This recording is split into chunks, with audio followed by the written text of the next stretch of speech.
Chapter 2, A Wayside Adventure. It was nearly noon on the following day when Shasta was wakened by something warm and soft moving over his face. He opened his eyes and found himself staring into the long face of a horse. Its nose and lips were almost touching his.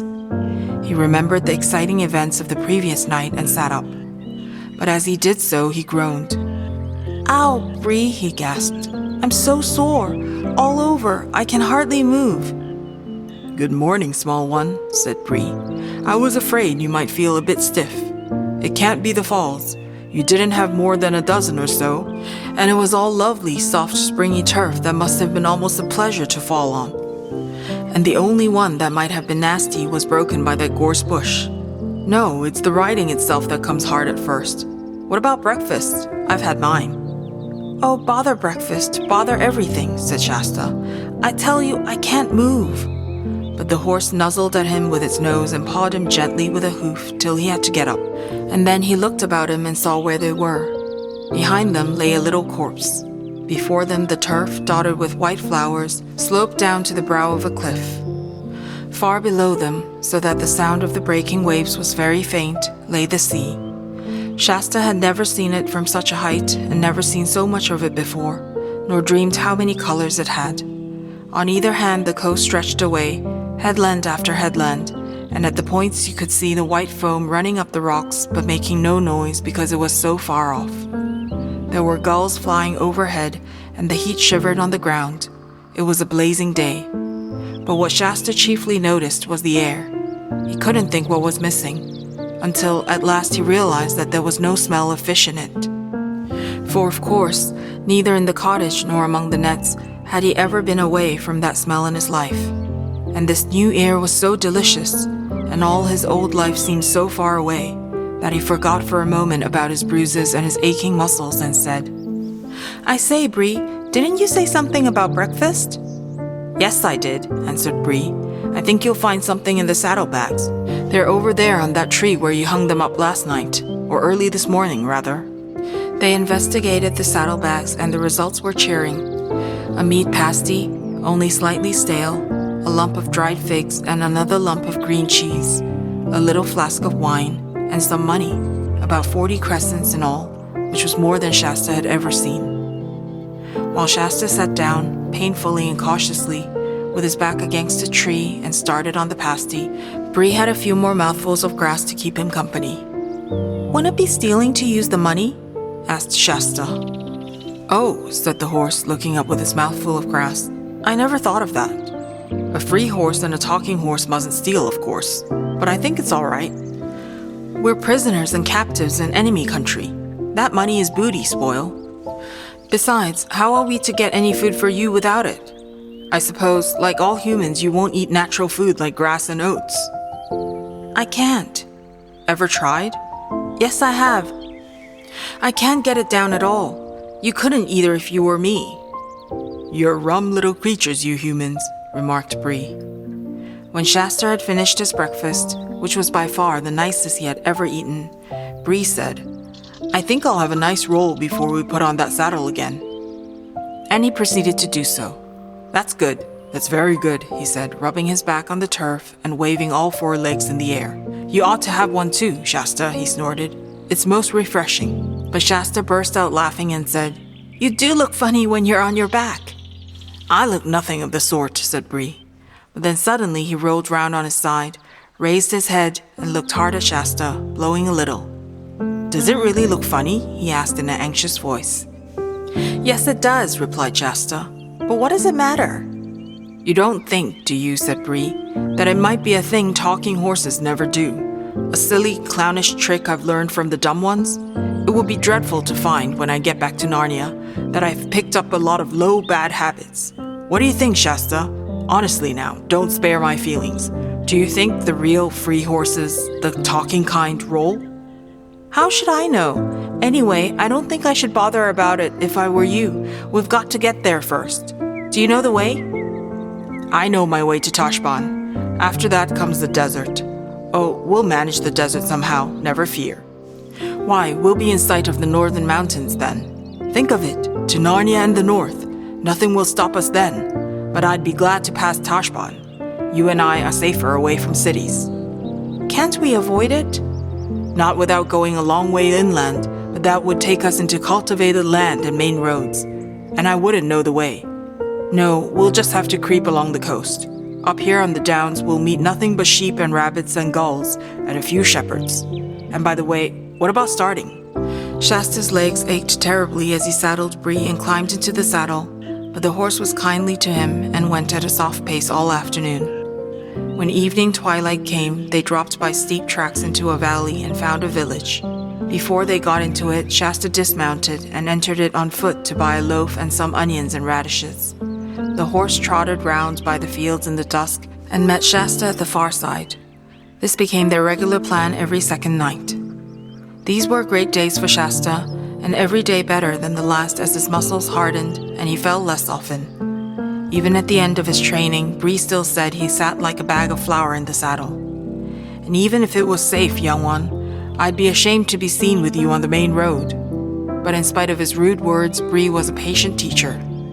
No one can teach riding so well as a horse. Shasta learned to trot, to canter, to jump, and to keep his seat even when Bree pulled up suddenly or swung unexpectedly to the left or the right, which, as Bree told him, was a thing you might have to do at any moment in a battle. And then, of course, Shasta begged to be told of the battles and the wars in which Bree had carried the Takhan. And Bree would tell of forced marches and the fording of swift rivers, of charges and of fierce fights between cavalry and cavalry when the war horses fought as well as the men, being all fierce stallions, trained to bite and kick, and to rear at the right moment so that the horse's weight, as well as the rider's, would come down on an enemy's crest in the stroke of a sword or battle axe. But Bree did not want to talk about the wars as often as Shasta wanted to hear about them. "Don't speak of them, youngster," he would say. "They were only the Tisrock's wars, and I fought in them as a slave and a dumb beast. Give me the Narnian wars where I shall fight as a free horse among my own people. Those will be the wars worth talking about. Narnia and the North. Brahaha, Bruhu." Shasta soon learned, when he heard Bree talking like that, to prepare for a gallop. After they had traveled on for weeks and weeks past more bays and headlands and rivers and villages than Shasta could remember, there came a moonlit night when they started their journey at evening, having slept during the day. They had left the downs behind them and were crossing a wide plain with a forest about half a mile away on their left. The sea, hidden by low sandhills, was about the same distance on their right. They had jogged along for about an hour, sometimes trotting and sometimes walking, when Bree suddenly stopped. "What's up?" said Shasta. "Shh," said Bree, craning his neck round and twitching his ears. "Did you hear something? Listen." "It sounds like another horse, between us and the wood," said Shasta after he had listened for about a minute. "It is another horse," said Bree, "and that's what I don't like." "Isn't it probably just a farmer riding home late?" said Shasta with a yawn. "Don't tell me," said Bree. "That's not a farmer's riding. Not a farmer's horse either. Can't you tell by the sound? That's quality, that horse is. And it's being ridden by a real horseman. I tell you what it is, Shasta. There's a Tarkhan under the edge of that wood. Not on his war horse. It's too light for that. On a fine blood mare, I should say." "Well, it's stopped now, whatever it is," said Shasta. "You're right," said Bree. "And why should he stop just when we do? Shasta, my boy, I do believe there's someone shadowing us at last." "What shall we do?" said Shasta in a lower whisper than before. "Do you think he can see us as well as hear us?" "Not in this light so long as we stay quite still," answered Bree. "But look, there's a cloud coming up. I'll wait till that gets over the moon. Then we'll get off to our right as quietly as we can, down to the shore. We can hide among the sandhills if the worst comes to the worst." They waited till the cloud covered the moon, and then, first at a walking pace and afterward a gentle trot, made for the shore.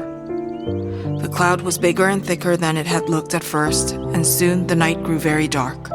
Just as Shasta was saying to himself, "We must be nearly at those sandhills by now," his heart leaped into his mouth because an appalling noise had suddenly risen up out of the darkness ahead, a long snarling roar, melancholy and utterly savage.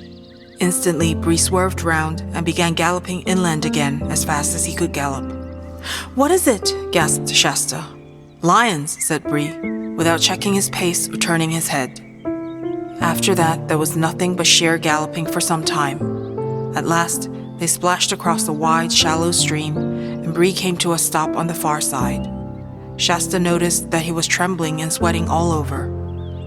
"That water may have thrown the brute off our scent," panted Bree when he had partly got his breath again. "We can walk for a bit now." As they walked, Bree said, "Shasta, I'm ashamed of myself. I'm just as frightened as a common dumb Kellermean horse. I am really. I don't feel like a talking horse at all. I don't mind swords and lances and arrows, but I can't bear those creatures. I think I'll trot for a bit." About a minute later, however, he broke into a gallop again, and no wonder, for the roar broke out again, this time on their left from the direction of the forest. "Two of them," moaned Bree. When they had galloped for several minutes without any further noise from the lions, Shasta said, "I say, that other horse is galloping beside us now, only a stone's throw away." "All the better," panted Bree. "Talk hard on it. It will have a sword, protect us all." "But Bree," said Shasta, "we might just as well be killed by lions as caught. Or might. They'll hang me for horse stealing." He was feeling less frightened of lions than Bree because he had never met a lion. Bree had. Bree only snorted an answer, but he did sheer away to his right. Oddly enough, the other horse seemed also to be shearing away to the left, so that in a few seconds the space between them had widened a good deal. But as soon as it did, so there came two more lions' roars, immediately after one another, one on the right and the other on the left, and the horses began drawing nearer together. So apparently did the lions. The roaring of the brutes on each side was horribly close, and they seemed to be keeping up with galloping horses quite easily. Then the cloud rolled away. The moonlight, astonishingly bright, showed up everything almost as if it were broad day. The two horses and two riders were galloping neck to neck and knee to knee, just as if they were in a race. Indeed, Bree said afterward that a finer race had never been seen in Calormen. Shasta now gave himself up for lost and began to wonder whether lions killed you quickly or played with you as a cat plays with a mouse, and how much it would hurt. At the same time, one sometimes does this at the most frightful moments. He noticed everything. He saw that the other rider was a very small, slender person, mail-clad, the moon shone on the male, and riding magnificently. He had no beard. Something flat and shining was spread out before them. Before Shasta had time even to guess what it was, there was a great splash and he found his mouth half full of salt water. The shining thing had been a long inlet of the sea. Both horses were swimming and the water was up to Shasta's knees. There was an angry roaring behind them, and looking back, Shasta saw a great, shaggy, and terrible shape crouched on the water's edge, but only one. "We must have shaken off the other lion," he thought. The lion apparently did not think its prey worth a wetting. At any rate, it made no attempt to take to the water in pursuit. The two horses, side by side, were now well out into the middle of the creek, and the opposite shore could be clearly seen. The Takan had not yet spoken a word. "But he will," thought Shasta, "as soon as we have landed. What am I to say? I must begin thinking out a story." Then suddenly, two voices spoke at his side. "Oh, I'm so tired," said the one. "Hold your tongue, Huynh, and don't be a fool," said the other. "I'm dreaming," thought Shasta. "I could have sworn that other horse spoke." Soon the horses were no longer swimming, but walking, and soon, with a great sound of water running off their sides and tails, and with a great crunching of pebbles under 8 hoofs, they came out on the farther beach of the inlet. The Takan, to Shasta's surprise, showed no wish to ask questions. He did not even look at Shasta, but seemed anxious to urge his horse straight on. Bree, however, at once shouldered himself in the other horse's way. "Bru-hoo-ha," he snorted. "Steady there. I heard you. I did. There's no good pretending, ma'am. I heard you. You're a talking horse, a Narnian horse just like me." "What's it got to do with you if she is?" said the strange rider fiercely, laying hand on sword hilt, but the voice in which the words were spoken had already told Shasta something. "Why, it's only a girl," he exclaimed. "And what business is it of yours if I'm only a girl?" snapped the stranger. "You're probably only a boy, a rude, common little boy, a slave probably who's stolen his master's horse." "That's all you know," said Shasta. "He's not a thief, little Tarkina," said Bree. At least if there's been any stealing, you might just as well say I stole him. And as it's for not being my business, you wouldn't expect me to pass a lady of my own race in this strange country without speaking to her? It's only natural I should." "I think it's very natural too," said the mayor. "I wish you'd hold your tongue, Huynh," said the girl. "Look at the trouble you've got us into." "I don't know about trouble," said Shasta. "You can clear off as soon as you like. We shan't keep you." "No, you shan't," said the girl. "What quarrelsome creatures these humans are," said Bree to the mayor. "They're as bad as mules. Let's try to talk a little sense. I take it, ma'am, your story is the same as mine? Captured in early youth, years of slavery among the Carlomenes?" "Too true, sir," said the mayor, with a melancholy whinny. "And now, perhaps, escape?" "Tell him to mind his own business, Huynh," said the girl. "No, I won't, Aravis," said the mayor, putting her years back. "This is my escape just as much as yours. And I'm sure a noble warhorse like this is not going to betray us. We're trying to escape to get to Narnia." "And so, of course, are we," said Bree. "Of course you guessed that at once. A little boy in rags riding, or trying to ride a warhorse at dead of night couldn't mean anything but an escape of some sort. And, if I may say so, a highborn Tarkina riding alone at night, dressed up in her brother's armor, and very anxious for everyone to mind their own business and ask her no questions, well, if that's not fishy, call me a cob." "All right then," said Aravis. "You've guessed it. Huynh and I are running away. We're trying to get to Narnia. And now, what about it?" "Why, in that case, what is to prevent us all going together?" said Bree. "I trust, Madam Huynh, you will accept such assistance and protection as I may be able to give you on the journey." "Why do you keep talking to my horse instead of to me?" asked the girl. "Excuse me, Tarkina," said Bree, with just the slightest backward tilt of his ears. "But that's Carlormene talk. We're free Narnians, Huynh and I suppose if you're running away to Narnia, you want to be one too. In that case, Huynh isn't your horse any longer. One might just as well say you're her human." The girl opened her mouth to speak and then stopped. Obviously, she had not quite seen it in that light before. "Still," she said after a moment's pause, "I don't know that there's so much point in all going together. Aren't we more likely to be noticed?" "Less," said Bree, and the mayor said, "Oh, do let's. I should feel much more comfortable.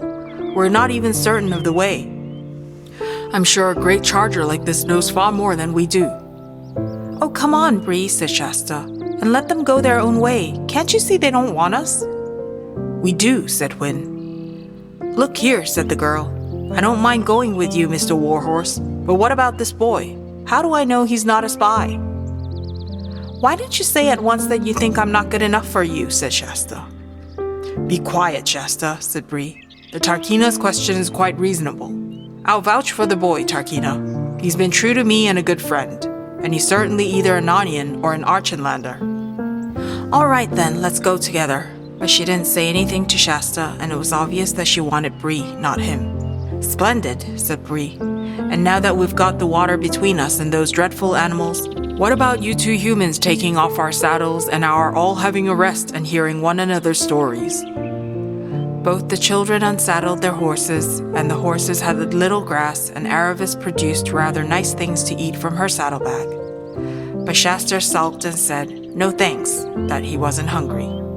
And he tried to put on what he thought very grand and stiff manners, but as a fisherman's hut is not usually a good place for learning grand manners, the result was dreadful. And he half knew that it wasn't a success, and then became sulkier and more awkward than ever. Meanwhile, the two horses were getting on splendidly. They remembered the very same places in Narnia, the grasslands up above Beaver's Dam, and found that they were some sort of second cousins once removed. This made things more and more uncomfortable for the humans until at last Bree said, "And now, Tarkina, tell us your story, and don't hurry it. I'm feeling comfortable now." Aravis immediately began, sitting quite still and using a rather different tone and style from her usual one. For in Calormen, storytelling, whether the stories are true or made up, is a thing you're taught, just as English boys and girls are taught essay writing. The difference is that people want to hear the stories, whereas I never heard of anyone who wanted to read the essays.